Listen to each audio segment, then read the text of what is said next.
দিল্লিতে নিয়োগপ্রাপ্ত বাংলাদেশের হাই কমিশনার রিয়াজ হামিদুল্লাহর পরিচয়পত্র পেশ অনুষ্ঠান স্থগিত করার পেছনে কোনো কূটনৈতিক কারণ নেই। দিল্লি প্রেস ক্লাবের সভাপতি গৌতম লাহিড়ী একথা জানিয়েছেন। এক ভিডিও বার্তায় তিনি জানান, বৃহস্পতিবার রাষ্ট্রপতি দ্রৌপদী মুর্মুর একটি মামলা নিয়ে ভারতের সুপ্রিম কোর্টের আইনি পরামর্শকদের সঙ্গে বৈঠক করেন। এ কারণে বাংলাদেশ সহ অন্য 4 দেশের কূটনীতিকদের পরিচয়পত্র পেশ অনুষ্ঠান স্থগিত করা হয়।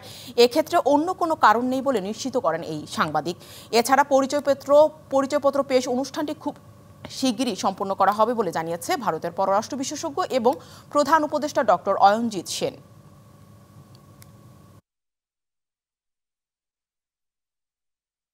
এটা বাতিল করা হয়নি, এটা স্থগিত করা হয়েছে। এই 5টি রাষ্ট্রের মধ্যে বাংলাদেশের নবনিযুক্ত হাই কমিশনার রিয়াজ হামিদুল্লাহ ছিলেন। অন্যান্য দেশগুলোর মধ্যে রয়েছে তুরস্ক, সেন্ট কিটস এবং নেভিট এবং এর সঙ্গে থাইল্যান্ড। এটা একটা নর্মাল প্রক্রিয়া, যে জিনিসটা একটা পার্টিকুলার কারণের জন্য হয়নি এবং আশা করা যাচ্ছে খুব তাড়াতাড়ি আবার হবে। নগদ পেমেন্টে 500 টাকা পর্যন্ত ক্যাশব্যাক আর লেনদেনে প্রতিদিন ডিপ ফ্রিজ এবং ঘন্টায় ঘন্টায় এসি টিভি সহ দারুণ সব গিফট।